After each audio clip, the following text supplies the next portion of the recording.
Anime, Classroom for Heroes. Continuing to episode 5, Nurse Ukes is examining Blade's condition. The results are fairly decent, around 30%. Blade asks if it means he can use his powers at around 30%. As it turns out, no, it means Blade is likely to die if he uses his powers at 30%. After the examination, Claire summons Blade while he's walking through the school hallway. Besides Claire, there's a fair-haired girl wearing glasses. Her name is Maria. Blade actually remembers the girl. Maria was on the magic team when they fought against Chu. He remembers that Maria often stumbled during practice and produced peculiar fireballs. Unbeknownst to Blade, he had caused Maria to lose her confidence. Worse yet, Blade referred to her as a clumsy kid. Setting that aside, Maria seems to want to ask for Blade's help. And unexpectedly, Maria asks Blade to kill her. Maria is currently taken to the cafeteria to explain the deeper meaning of her request. Apparently, Maria wants Blade to kill her when she can't control herself. In reality, Maria is not human. Blade had suspected that Maria is a night demon. Within Maria, there's a fearsomely powerful demon, a separate entity from her. This entity appeared once when Maria was in a difficult situation. Suddenly, the teacup she was holding shattered. That's what happens if she misjudges her strength. Until now, Maria had been able to control it, but since the battle against Chu, she's been struggling. Blade theorizes that her demon's power will surge uncontrollably when she's highly spirited in combat. In other words, if left unchecked, a demon will manifest from within her. However, Maria has no place other than this academy. Maria graduated from Rosewood Middle School, just like Claire. She doesn't know her parents. She doesn't even have a home to return to. Therefore, Maria wants to overcome the power within her. Blade agrees to help her, understanding the feeling of not having parents. It's not just him, Sophie, Arnest, Claire, Jessica, Kasim, Clay, Leonard, and even Chu are willing to assist. Later in the afternoon, they all headed to the battle arena. Blade asked Claire and Jessica to infiltrate the control room to adjust the demon power-resistant walls to their maximum strength. This way, the power that Maria had been holding back could be fully unleashed. Nevertheless, Maria still hesitated to do it. Blade informed her that this method had proven successful with Arnest. Arnest herself convinced Maria to follow Blade's plan, even though she admitted it was a foolish plan. Blade and Arnest then playfully teased each other about their foolishness. Seeing their interaction, Maria decided to trust her friends. Afterward, Maria removed the seals from her right hand. With that one object, she could release half of her power. Then, she did the same with her left hand. Not only there, she also had the same objects on her right and left legs.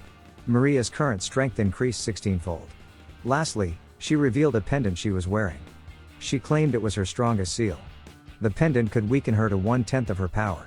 If she removed the pendant, Maria would become 160 times stronger. As she removed it, Maria couldn't contain the entity that emerged from within her. The being before them resembled Maria, but had horns and a pair of wings. Its voice became deeper. It also bore a mark on its forehead.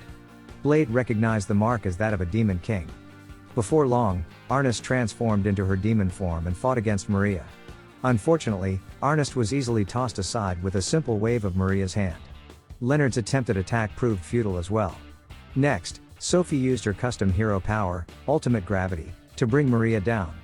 Sophie immediately fainted after exerting such immense power. However, this provided an opportunity for Chu to unleash a tremendously powerful fire. Yet, Maria absorbed the fire and redirected it back at Chu. Finally, only Blade remained. At first, Blade attacked with an unsheathed sword. However, it seemed he couldn't win unless he took the fight seriously. When Blade unsheathed his sword and attacked Maria, the sword wasn't strong enough and almost cracked. Maria retaliated, emitting a laser as hot as the sun. Blade managed to withstand it, but the sword he was using ended up shattered. Unsteadily, Arnest urged Blade to use his sword, Asmodeus. With that, Blade decided to end the battle in a single strike. He gathered such immense power that even Asmodeus wasn't sure if it could contain it. The slash from Blade's attack had an extraordinary effect. Maria hadn't anticipated her protector cracking, and she was ultimately defeated by the strike. After using that final attack, Blade felt his body weaken and suddenly he lost consciousness. Once Blade had regained consciousness, he found himself in the school's infirmary. The nurse was deeply concerned about him. Blade had briefly died, and had the treatment been delayed even a bit, he might not have been saved. Seeing the nurse so distraught, Blade promised not to push himself that hard again. Meanwhile, the other friends weren't severely injured, including Maria. However, there was one notable difference: Maria still retained her demonic form. When she encountered Blade, she referred to him as a hero, which raised his suspicions about her true nature. Blade quickly tried to hush her and asked her not to discuss it.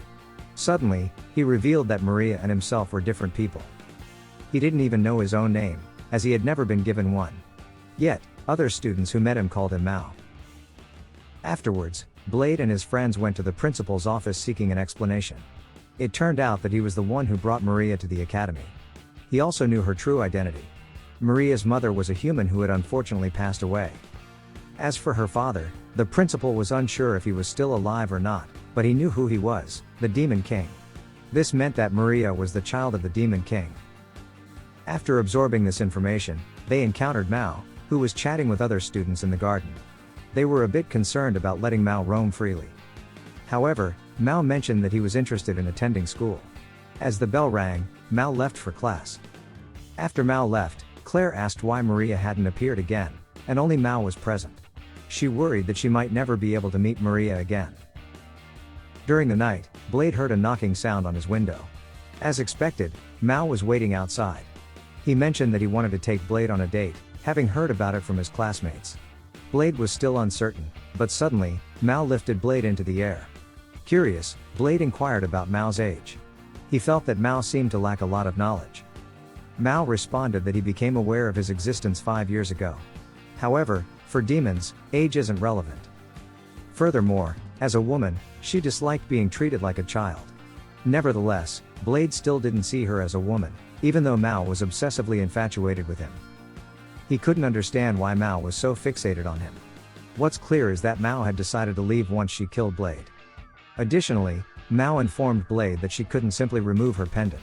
Within her, there was the consciousness of Maria who resisted. Maria was currently hiding in the depths of her heart. Within her heart was a whirlpool of darkness. Since childhood, she had been shunned and hated by humans. She continued to hide and survive with just her mother. Her mother believed in her father, but not Maria. When her mother passed away, Maria's heart shattered with doubt. She questioned her father's love for her mother and blamed her suffering on him. Thus, Mao was born as a way to escape all those painful emotions. A few days later, a short bespectacled girl informed them that she had looked into the information about Maria's pendant. Apparently, the pendant wasn't an item for sealing. Either way, the girl's name was Eliza. Despite that, Mao felt that her power was restricted by the pendant. Eliza hadn't fully analyzed it, but she speculated that the pendant might function as a recording device. It could possibly contain a message from someone. According to Maria's memories, the item was a memento from her mother. Eliza mentioned that the recording held a message that could help Maria. In other words, a way to remove Mao, the Demon King. Following this, they decided to play the recording within the pendant. Claire felt that Mao didn't need to disappear to be replaced by Maria. However, Mao said that one of them was indeed destined to vanish.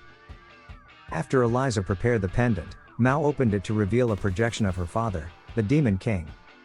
He conveyed a message to Amelia, Maria's mother. The Demon King apologized for leaving her and didn't mind being hated. He had a duty to fight his enemies, but he didn't want Amelia involved in bloodshed. Not for any particular reason, but he had his motives. Perhaps Amelia hadn't realized it, but the Demon King knew she was carrying his child. He had names prepared, whether it was a boy or a girl. If a boy, Orthus. If a girl, Maria. The Demon King asked Amelia to convey something when the child was capable of understanding. Tell them their father had passed away. The Demon King swore that he always loved Amelia and their future child. After the recording ended, Mao shed tears. She could no longer control her body. It seemed she was losing in the battle of souls. Mao had come to accept that she would be defeated by Maria. She requested them to call out Maria's name so she could return. Once called, the tearful figure before them was none other than Maria. At the end of the episode, it appeared that Blade was about to engage in a battle with Maria in the arena. Suddenly, Maria removed her glasses, and in an instant, her form transformed into Mao. It turned out that Mao's personality hadn't vanished. Perhaps because Maria wanted to coexist with her. This is the end of episode 5. Thank you so much for watching. Don't forget to subscribe so you won't miss part 6 of this series recap.